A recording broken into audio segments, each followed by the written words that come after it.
기도하겠습니다. 하나님 아버지, 시간 주의 사랑하는 성도들과 함께 말씀 나누려 합니다. 주의 성령께서 이 자리에 꼭 함께하여 주시기를 예수님 이름으로 기도합니다. 아멘.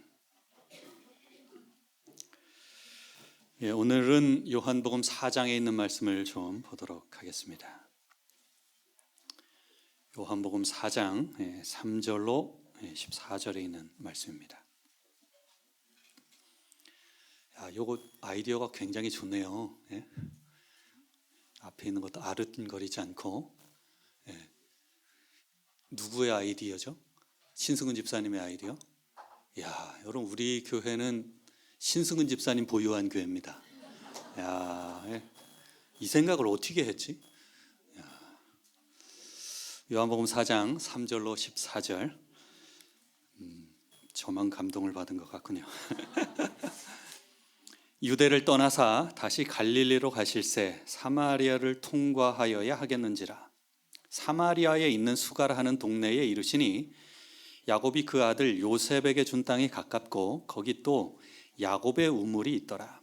예수께서 길 가시다가 피곤하여 우물 곁에 그대로 앉으시니 때가 6시쯤 되었더라. 사마리아 여자 한 사람이 물을 기르러 왔음에 예수께서 물을 좀 달라 하시니 이는 제자들이 먹을 것을 사러 그 동네에 들어갔음이로라. 사마리아 여자가 이르되 당신은 유대인으로서 어찌하여 사마리아 여자인 나에게 물을 달라 하나이까 하니 이는 유대인이 사마리아인과 상종하지 아니함이로라. 예수께서 대답하여 이르시되 내가 만일 하나님의 선물과 또 내게 물 좀 달라 하는 이가 누구인 줄 알았더라면 내가 그에게 구하였을 것이요 그가 생수를 내게 주었으리라. 여자가 이르되 주여 물 기를 그릇도 없고 이 우물은 깊은데 어디서 당신이 그 생수를 얻겠사옵나이까. 우리 조상 야곱이 이 우물을 우리에게 주셨고 또 여기서 자기와 자기 아들들과 짐승이 다 마셨는데 당신이 야곱보다 더 크니이까.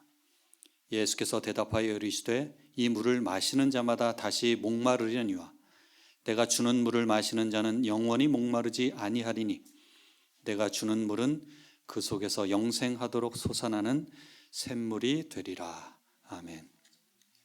여러분, 이 말씀을 굉장히 익히 잘 들으셔서 알고 계실 겁니다. 그리고 또 이 설교가 대략 어떤 방향, 어떤 방식으로 전개될지도 짐작하실 것입니다. 물론 이 설교의 틀이 크게 여러분이 생각하는 그 범주에서 벗어나지는 않으실 겁니다. 저는 지난 11월 24일 월요일부터 수요일까지 동중원 앞에 목회자 협의회에 참석했습니다.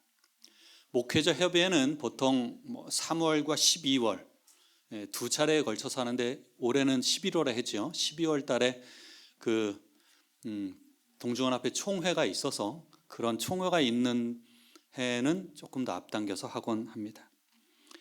아무튼 1년에 2번 하는 이 목회자 협의회의 하반기 협의회에는 이듬해에 은퇴하시는 목사님들이 후배 목회자들에게 마지막 설교를 하는 그런 시간들이 있습니다. 이번 협의회에서도 내년에 은퇴하시는 7명의 목사님들이 후배 목사들에게 마지막 설교를 하셨습니다. 지금까지 제가 목회하는 기간 중에 내년에 7명이 한꺼번에 목회하는 때는 제가 가장 처음이지 않나. 가장 많은 목회자들이 퇴임하는 걸로 그렇게 보입니다. 물론 이제 이후에는 한 번에 14명 이렇게 은퇴하시기도 하지만 앞으로 제 기억에는 그렇습니다. 그 중에 신양희 목사님, 이 지금 삼육보건대학 교목으로 계신데 그분이 하신 당부의 말씀이 동기가 되어서 오늘의 설교를 제가 준비하게 되었습니다. 신양희 목사님은 흔히 PK입니다. 목사의 아들로 태어난 모태 신앙인이지만 이 모태 신앙인이 겪는 흔히 그 예수를 만난 드라마틱한 그 경험 없이 목회를 시작했다고 합니다. 그 해결하지 못한 문제와 같은 예수를 개인적으로 만나고 싶은데 만나지 못한 그 갈급과 갈증과 이 문제를 해결하지 않고서는 내가 목사로서 제대로 목회를 할 수 있을까? 이런 고민과 번뇌 가운데에 목회 초기에 예수님의 행적이 기록된 이 사복음서를 새벽마다 붙잡고 거의 1년간 묵상하며 씨름했다고 합니다. 그 이야기를 다 말씀드릴 수는 없지만 결국 특별한 계기로 예수님을 만난 이 신양희 목사님께서는 그의 한 40년 가까운 목회를 반추하며 후배 목사들에게 남긴 마지막 말은 반드시 예수님을 개인적으로 만나는 경험을 하라는 것입니다. 다소 진부할 수도 있는 당부의 말이었지만 제 마음속 깊은 곳에서 주는 큰 울림이 있었습니다. 그리고 그 말씀을 들은 이후로 예수님을 만난다는 것의 의미를 묵상하게 되었고 그 묵상과 그 생각은 아직까지 지속되고 있습니다. 오늘 저는 여러분과 함께 요한복음 4장 방금 읽은 그 말씀 가운데에 예수님과 사마리아 여인의 특별한 만남을 중심으로 살펴보면서 개인적으로 예수를 만난다는 것의 의미를 좀 생각해 보려고 합니다. 여러분이 기다리시는 시간 문제 드리도록 하겠습니다. 예수님의 공생애는 침례 요한에게 침례를 받은 때를 기점으로 시작이 됩니다. 그렇다면 예수님께서 침례를 받은 시기는 언제일까요? 초성은 없고 이번엔 보기가 있습니다. 자, 1번 AD 26년 봄, 2번 AD 26년 가을, 3번 AD 27년 봄, 4번 AD 27년 가을, 5번 AD 28년 봄, 6번 줄까 하다가 없고요. 자, 우리 앞에 3번 AD 27년 봄 아니고요. 자, 그래 우리 붉은색의 요한이 1번. 자, AD 26년 봄 아니고요. 야, 자, 계속 지우기 찬스하고 있어요. 자, 예, 우리 선아, 예, 큐 4번 AD 27년 가을 정답입니다. 찍은 건 아니죠, 그렇죠? 알고 있었던 거, 원래 알고 있었던 거. AD 27년 가을. 그리고 예수님의 공생애를 우리가 3년 반이라고 이야기하죠, 그렇죠? 그래서 AD 27년 가을에 예수님께서 침례를 받으시고 그래서 십자가에 달린 6월절 어린 양으로 돌아가셨는데 6월절 절기가 봄절기잖아요, 그렇죠? AD 31년 봄, 그래서 3년 반의 공생애 기간입니다.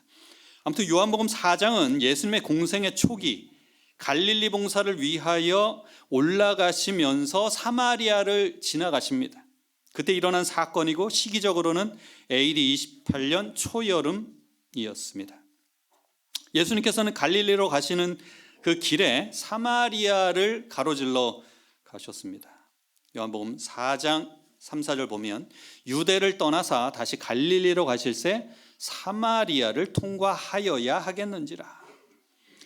이 요한복음을 쓴 요한은 이 성경절에서 하여야 한다라는 의미의 동사를 사용하고 있는데 이게 대인데 요한복음에서는 이 동사가 항상 예수님께서 하시는 사역에 있어서 신적인 필요성에 의해 강한 의지를 드러내실 때에 사용되었습니다. 한 네 성경절이 그 예가 되는데요. 3장 14절에 모세가 광야에서 뱀을 든 것 같이 인자도 들려야 하리니, 이것도 대의가 사용되었고요.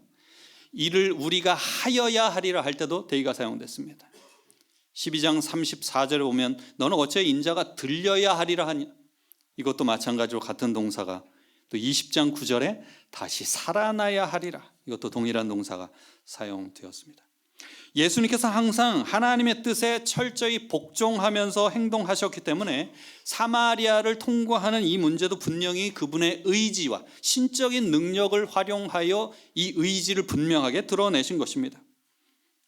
아시는 바와 같이 역사적으로는 이 유대인과 사마리아인들은 서로 상종하지 않았습니다. 역사적으로 굉장히 깊은 내용이 있죠. 이것은 다루지 않겠습니다. 그래서 먼 길을 돌아갔습니다. 붉은색으로 표시된 이것이 그들이 빠른 지름길이 있음에도 불구하고 붉은색으로 표시된 것이 유대인들이 그렇게 다니는 길이었습니다. 그런데 예수님께서는 의지를 가지시고 그들의 편견을 깨고 직접 사마리아를 관통하여 지나가십니다. 그 여인을 만난 때는 하루 중 언제였을까? 거기 또 야곱의 우물이 있더라. 예수께서 길 가시다가 피곤하여 우물 곁에 그대로 앉으시니 때가 6시쯤 되었더라. 이 요한이 사용한 시간 계산 방식이 어떤 것이었는지에 따라서 두 가지로 추정할 수가 있습니다. 이 6시가 만약 로마 시간을 사용했다면 오후 6시가 될 터이고요. 유대 시간으로 계산했다고 하면 낮 12시가 됩니다.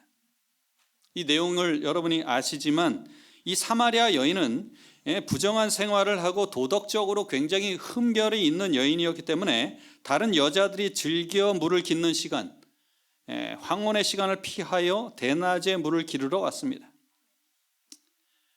참고할 점은 이 요한이 요한복음의 다른 곳에서는 모두 로마 시간을 사용했지만 이곳에서는 유대 시간을 사용했습니다.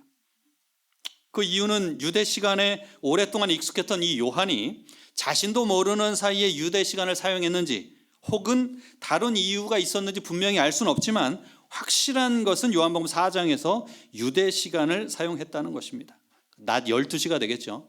시대의 소망에도 확인이 됩니다. 예수께서 우물가에 앉아 계셨을 때에 그는 허기와 갈증으로 피곤하셨다. 아침부터 먼 여행을 하셨고 이제는 정오의 태양이 그에게 내리쬐었다. 이 사마리아 여인의 상황은 어떠했습니까? 여인이 남편 5이나 있었습니다. 지금 있는 남자도 자기 남편이 아니었습니다. 사회적으로 고립되고 죄책감 속에서 어두움 가운데 살고 있는 여인이었습니다. 의지를 갖고 이곳에 찾아오신 예수님께서 그 여인에게 물을 달라고 청하십니다. 사마리아 여자 한 사람이 물을 기르러 왔음에 예수께서 물을 좀 달라 하시니 목마른 이유도 있었지만 대화를 시작하기 위한 예수님의 특별한 방편이었습니다. 화이트부인은 이렇게 얘기합니다. 이 만남의 의미를 유대인들은 사마리아인에게 빌리려고 하지 않았고 친절한 행위뿐만 아니라 떡 한 조각이나 물 한 잔이라도 얻으려고 하지 않았다. 상종조차 안 하니까요. 예수께서 우물가에 앉아 계셨을 때에 그는 허기와 갈증으로 피곤하셨다. 그의 갈증은 차고 시원한 물이 바로 옆에 있는데도 마실 수 없다는 생각으로 말미암아 더 심하여졌다. 같은 책 184페이지에 보면 하늘의 왕이 이 버림받은 영혼에게 와서 그의 손으로 하는 봉사를 요구하셨다. 여러분, 예수님께서는 우리의 죄나 우리의 허물이나 사회적 지위나 배경과 상관없이 우리 개인의 필요와 마음의 문을 여시기 위하여 먼저 다가오십니다. 우리의 가장 어둡고 고독한 그 순간에 가장 뜨거운 그 정오에 주님께서 우리를 찾아오십니다. 예수님과의 그 여인의 대화는 이 땅의 물에서 시작을 합니다. 거기에서 영적인 생수로 그리고 죄와 구원의 문제로 깊어집니다. 이 여인은 조금이라도 이 우물가에 나오길 원치 않았어요. 그냥 할 수만 있으면 그냥 집에 우물을 파든지 수도를 연결하든지, 아마 요즘 같으면은 이명기 장로님이나 임순명 장로님 이렇게 부탁했으면 그냥 바로 연결해주고 다 해결하실 텐데, 그렇죠? 요한복음 4장 14절에 내가 주는 물을 마시는 자는 영원히 목마르지 아니하리니 내가 주는 물은 그 속에서 영생하도록 솟아나는 샘물이 되리라. 여인은 여전히 그냥 물로만 생각을 했습니다. 그렇게 이해했어요. 근데 예수님께서는 영생을 주는 구원을 소개합니다. 이 생수는 예수님 그 자신이셨습니다. 근데 이 여인이 아직까지 그 흐름을 못 잡는 것입니다. 대화가 이렇게 좀 맴도는 것 같아요. 그래서 예수님께서 갑자기 분위기 전환을 위하여 어떻게 얘기합니까? 내 남편을 불러오라. 이르시되 가서 내 남편을 불러와라. 여러분, 이 말씀은, 이 이야기는, 이 대화는 여인이 감추고 싶은 가장 깊은 상처와 죄를 드러내는 순간이었습니다. 이 복잡한 문제 때문에 지금 대낮 떼약볕에 나온 거거든요. 사람들과 만나기 싫어서 이 자리에 나온 것이었습니다. 물은 마셔야 되겠고 필요에 의하여 어쩔 수 없이 가능한 한 안 마주치기 위하여 이곳에 온 것입니다. 여자가 대답하여 이르되 나는 남편이 없나이다. 이렇게 대답해서 그냥 예수님의 질문에 대한 싹을 완전히 싹둑 잘라버리는 것입니다. 원천적으로 봉쇄하려는 거야. 더 이상 진행이 되지 않도록. 남편 불러오라고 그랬는데 남편 없다고 하니까 그래, 이렇게 멈춰지겠죠. 그런데 예수님께서 여인의 그 어두운 역사를 끄집어 올리십니다.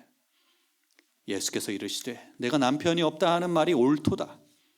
너에게 남편 5이 있었고 지금 있는 자도 내 남편이 아니니 네 말이 참되도다.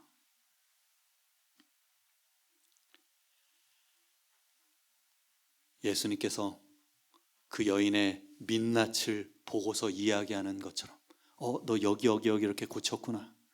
너 이런 것이 달라졌구나. 너 어두운 구석이 이것이 있구나.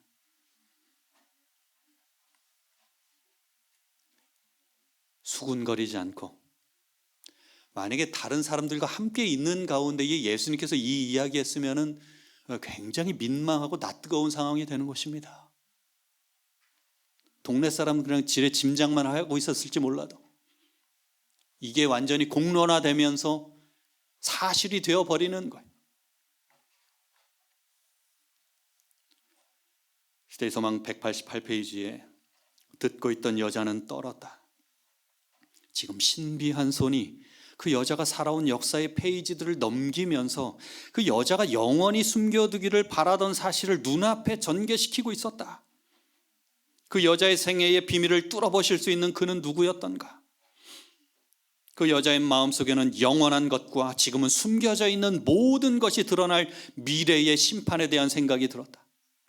계속해서 양심의 가책은 있었습니다. 나 이대로 이렇게 살아서는 안 되는데, 나 이거 부족한데, 잘못된 것인데, 하나님의 법을 알고 있는데, 그럼에도 불구하고 계속해서 내 삶은, 내 생활은 내가 아는 지식에 못 미치는 것입니다. 그 갈등과 번민, 우리 있잖아요. 재림교인으로 이렇게 살면 안 될 것 같은데, 내가 보고 듣고 배운 이 모양은 아닐 텐데. 그 빛 속에서 양심은 눈을 떴다. 그 여자는 도무지 부인할 수가 없었다. 여인이 예수님에 대하여 깊은 존경을 표시하면서 이렇게 말합니다. 여자가 이르되 주여, 내가 보니 선지자로소이다. 여러분, 개인적으로 예수님을 만난다는 것은 나의 죄와 내 실체를 아주 정직하게 직면하게 되는 순간입니다. 내가 피하고자 감추고자 했던 그 어두운 죄악의 민낯이 주님과 나 사이에 온전히 드러나 마주하는 그 순간, 거기서 시작이 됩니다.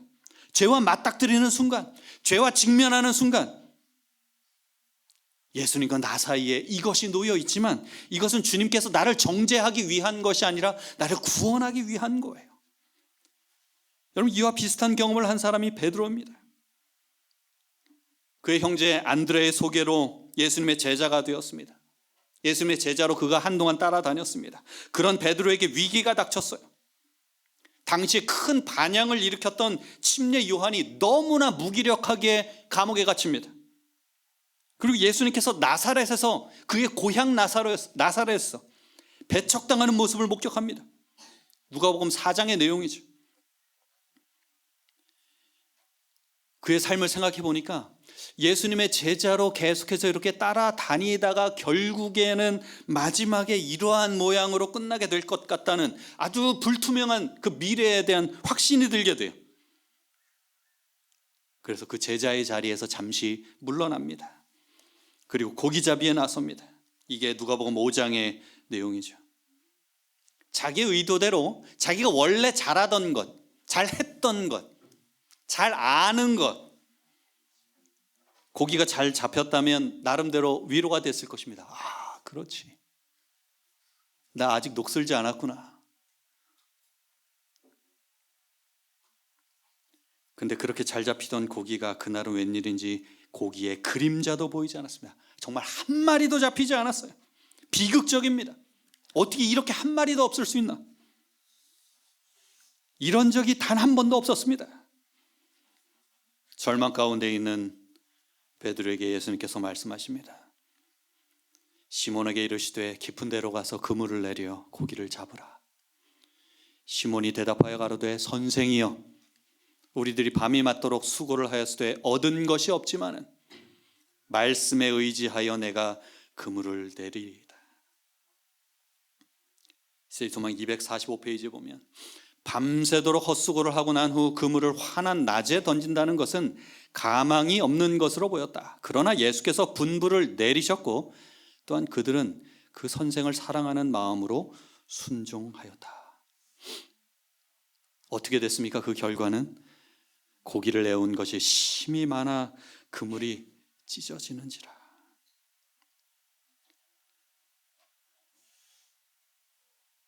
베드로는 그 바다의 깊은 곳을 아시고 물고기 떼의 방향을 아시고 이런 분이라면 내 삶도 내 의지도 내 마음도 아시는 것이 너무나 분명한 거예요. 단순히 그냥 고기잡이에 그친 이 모습이 아니라 내 내면에 지금 내가 갖고 있던 어떤 고민이나 내 슬픔이나 번뇌나 내가 맞닥뜨린 그 문제도 누구도 아신다는 거예요? 예수님께서도 아실 것이다. 그러면서 그가 고백하는 것입니다. 아, 나는 죄인이다. 여러분, 이 베드로가 처음 부름받는 게 아닙니다. 지난 1년간 예수의 제자로 살았어요. 그 누구보다도 예수님 근거리에 있었습니다. 참 아이러니하죠. 예수님의 제자로 사는데 예수님을 개인적으로 온전히 만난 경험이 없는 것입니다.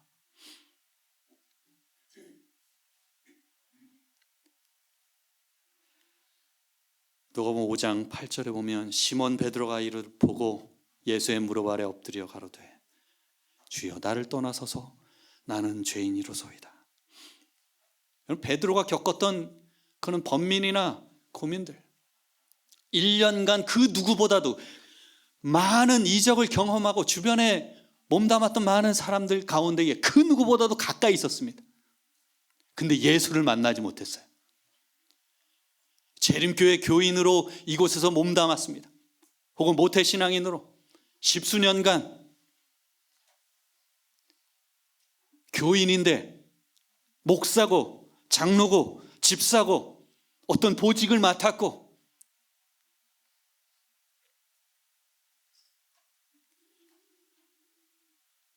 근데 예수를 만나지 못했다는 것.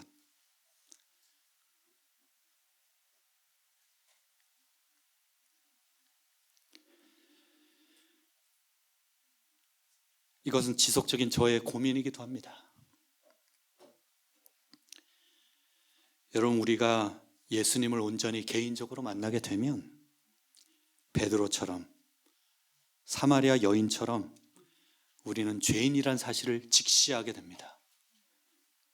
이제 요한복음 4장으로 돌아와서 자신의 죄가 드러나자 사마리아 여인은 예배 장소에 대한 논쟁, 그리심산에서 예배를 드려야 하나 아니면 예루살렘에서 예배를 드려야 하나 그 화제를 돌립니다.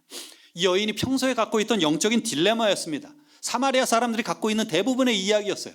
그러면서 갑론을박하는 것입니다. 유대인들이 예배드리는 예루살렘과 사마리아 사람들이 예배드리는 이 그리심산 어떤 걸 더 권위 있게 칠 것인가 여전히 풀리지 않는 숙제였습니다. 시대의 소망 188페이지 보면 만일 선지자라면 이 사람은 오래도록 논쟁의 대상이 되어왔던 이 문제에 대하여 속 시원한 교훈을 줄 수 있을 것이다. 유대인들과 사마리아인들은 예배의 장소에 대한 문제로 논쟁을 계속해 왔었다. 근데 예수님은 더 핵심을 찌르십니다. 장소가 중요한 게 아니야. 어느 장소든 어떠한 마음으로 그 예배자가 그 예배에 임하느냐가 중요하다. 4장 23절 유명한 말씀이죠. 함께 읽어볼까요? 시작.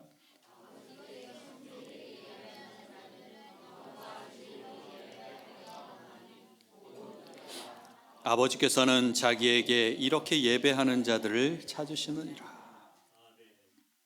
이것이 여러분 우리 재림교회가 강조하는 참된 예배의 원리입니다. 그 여인이 이야기합니다. 여자가 이르되 메시아 곧 그리스도라 하는 이가 오실 줄을 내가 아노니 그가 오시면 모든 것을 우리에게 알려주시리이다. 이 여인은 여러분 메시아를 기다리는 사람이었어요. 초림을 기다리는 여인이었습니다. 그의 삶은 그의 아는 것과 좀 괴리가 있는 삶이었을지라도 그의 마음 가운데에 영적인 갈증과 갈급함이 있었습니다. 어쩌면 여러분 그냥 빛에 거한다고 하는 유대인들보다도 훨씬 더 영적으로 깨어있는 사람일지 모릅니다. 그 주변에 있는 사람들은 도덕적으로 그 흠결을 찾고 욕을 한다고 할지라도 여인의 말에 예수님께서 아주 명료하게 선언하십니다. 예수께서 이르시되 내게 말하는 내가 그라. 너 메시아에 대한 이야기지? 메시아 바로 나야.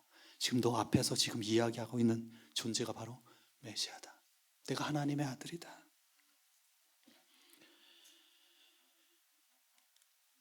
이 말을 듣고 그 여인의 마음속에는 믿음이 솟아올랐다.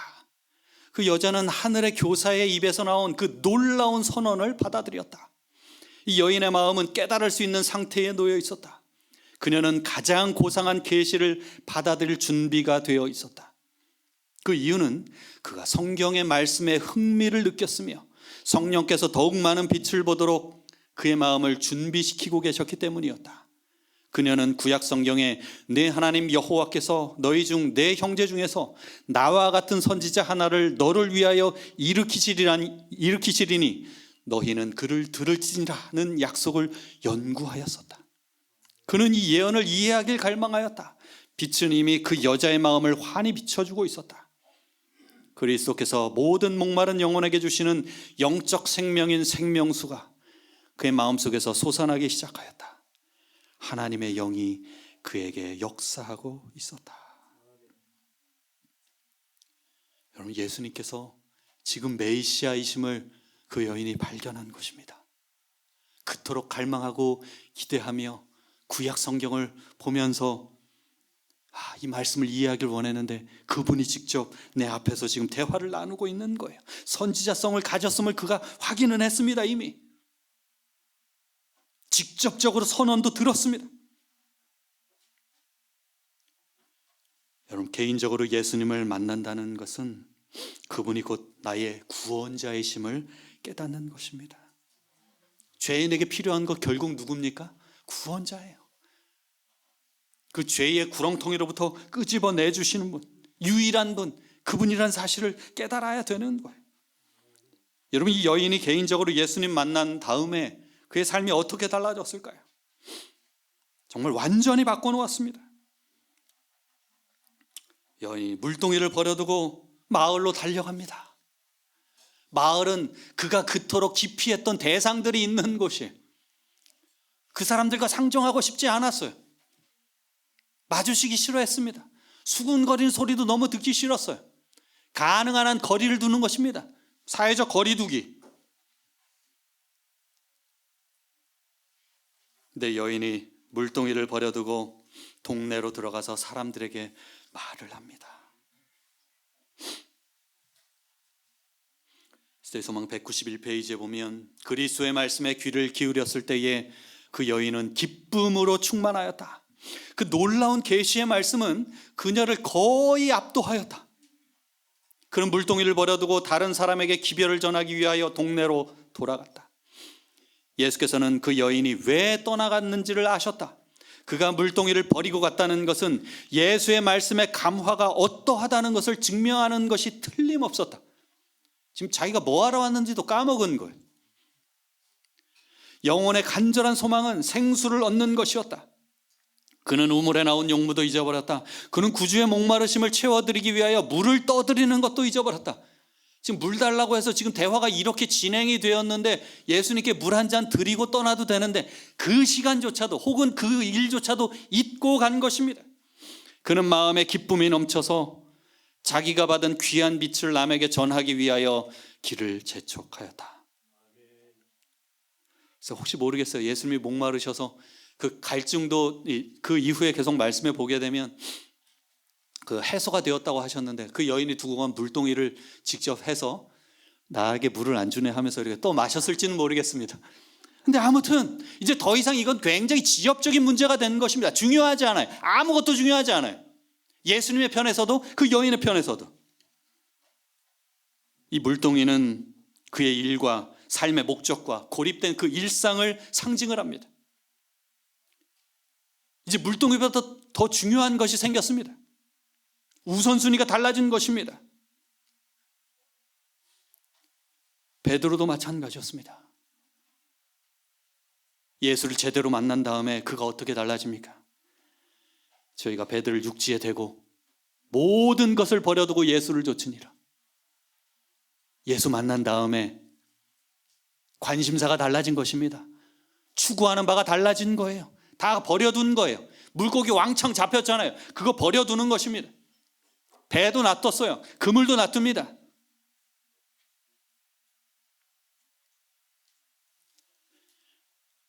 사마리아 여인도 그렇게 달라졌습니다. 그가 이렇게 전합니다. 내가 행한 모든 일을 내게 말한 사람을 와서 보라. 이는 그리스도가 아니냐 하니. 내가 행한 모든 일, 이게 정말 감추고 싶은 건데 지금 뭐 얘기하는 거예요? 지금 그 이야기하고 있는 것입니다. 여러분 다 수군거리고 있지만 내 어두운 과거 흑역사 다 알잖아요. 그 이야기를 하시는 분을 내가 만났어요. 단순한 정보 전달이 아니었습니다. 그녀의 변화된 모습이 있었어요. 정직하고 용기 있는 태도로 그 이야기를 지금 하고 있는 것입니다. 아주 강력한 증거였습니다. 자신의 어두운 과거로 인하여 대인 기피증이 있던 이 여인이 순식간에 변한 것입니다. 여러분 실제로 외모도 달라졌어요. 시대의 소망 191페이지 보면 그의 말은 그들의 마음을 움직였다. 그 여인의 얼굴에는 새로운 표정이 있었으며 그녀의 전체의 용모에 변화가 생겼다. 예수님 만나고 나서 순식간에 달라진 것입니다. 여기서 문제 드리겠습니다. 어렵지 않습니다. 요 설교의 흐름만 이렇게 이해하시면 돼요. 자, 미모와 관련하여 많은 사람들이 흔히들 이렇게 이야기합니다. 다음 초성의 내용은 무엇일까요?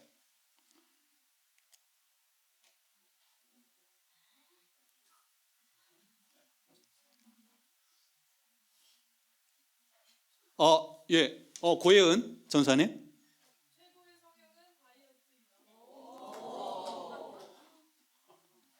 지금 진행 중인가요? 최고의 성형은 다이어트이다. 그렇습니다. 여러분 이제 제가 여기 덧붙여서 하나 더 하겠습니다. 최고의 성형은 다이어트이기도 하지만 여러분 정말 최고의 성형은 예수님과 개인적으로 만나는 것입니다.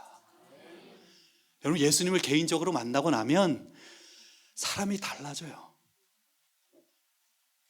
태도도 달라지고 얼굴 모양도 달라지고 말씨도 달라지고 예뻐지는 것입니다. 아름다워지는 거예요. 여러분 예수 만난 사람 만나고 나서 막 기분 나빴던 적 있으세요? 막 이렇게 막 인상 쓰고 그렇지가 않아요. 이거 너무 알려주고 싶어서 이거 알지 못한 사람에게 빨리 알려주고 싶은 거예요. 그냥 참을 수가 없는 거야. 그러면서 어떻게 하는 거예요? 우리 LED 받고 난 다음에 실실 웃는 것처럼 그냥 너무 좋은 거야. 생각만 해도 좋은 거야. 그렇죠? 안 좋아요. 가끔 이 피아노 오른쪽 보게 되면 기분이 좋아요, 안 좋아요? 좋아져요. 야, 제 마음 같지 않나요? 기분 좋잖아요, 그렇죠?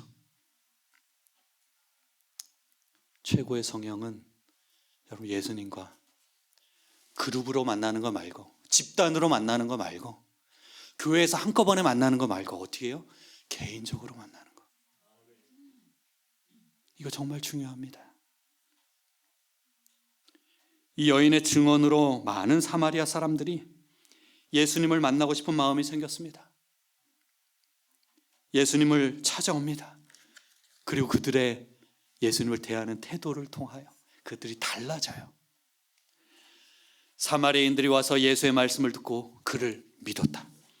그들은 우물 곁에 계신 예수의 주위에 모여들어서 예수에게 질문의 화살을 퍼부어.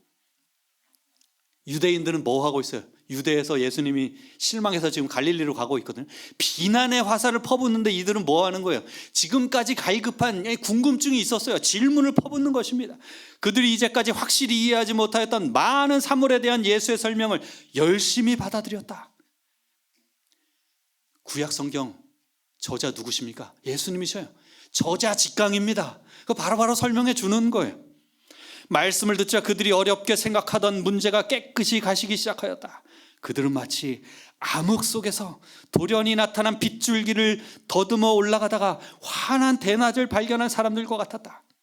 그러나 그들은 이 짤막한 대면에 만족하지 않았다. 그들은 더 듣기를 원했을 뿐만 아니라 그들의 친구들에게도 이 놀라운 교사의 말을 들려주길 간절히 원하였다. 그들은 예수를 동네에 초청하였으며 그들과 함께 머물러 주시기를 간청하였다. 예수께서 이틀 동안 사마리아에 체류하셨고 더욱 많은 사람들이 그를 믿었다.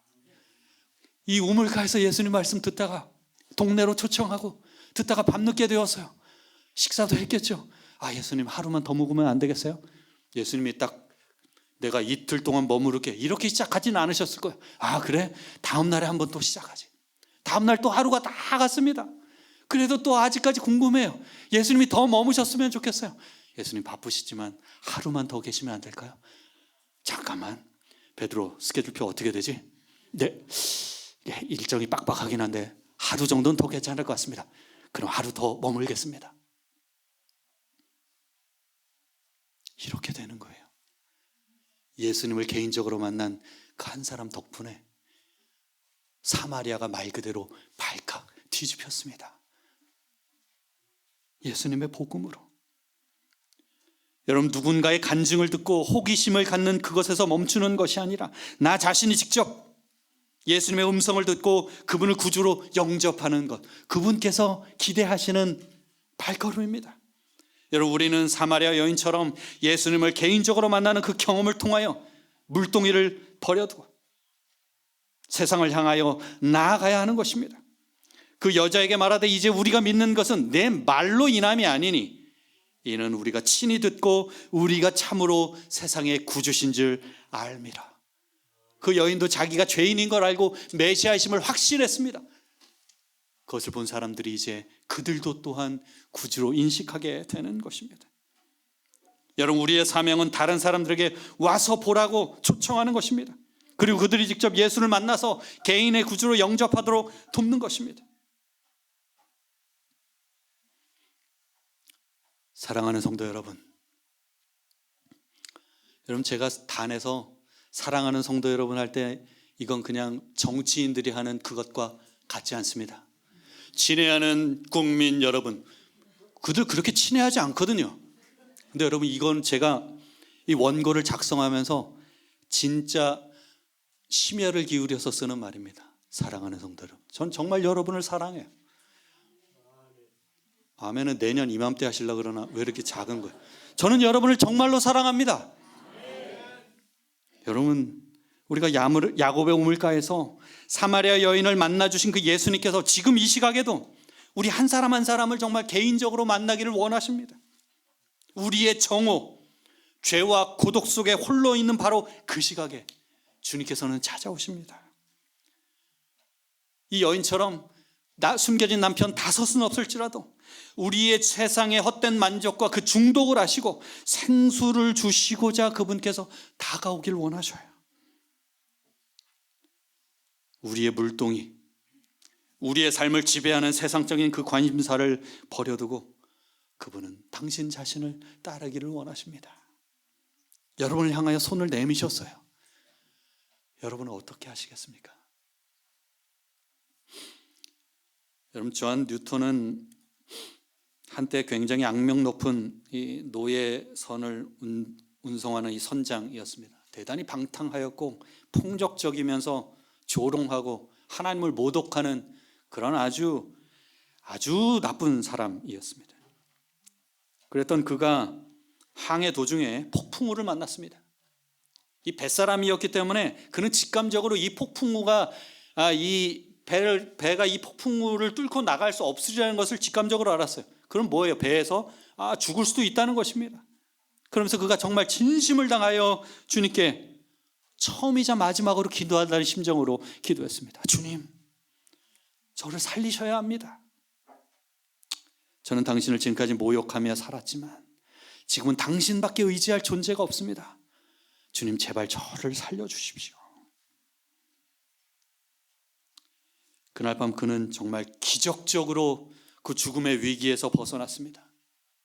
이것은 하나님이 아니면, 하나님, 나의 기도를 들으신 하나님의 능력이 아니면 나는 이곳에서 벗어날 수 없었을 것이라는 확신 속에서 그가 완전히 새로운 사람이 되었어요. 그가 이제 노예무역하던 이 배를 팔아버렸습니다. 더 이거 안 하기로 생각을 했어요. 그가 목사가 됩니다. 정말 죄악 덩어리였는데 그가 목사가 된 것입니다. 자기의 회심의 경험을 이렇게 이야기합니다. 나는 큰 죄인이지만 그리스도는 더 큰 구주이시다.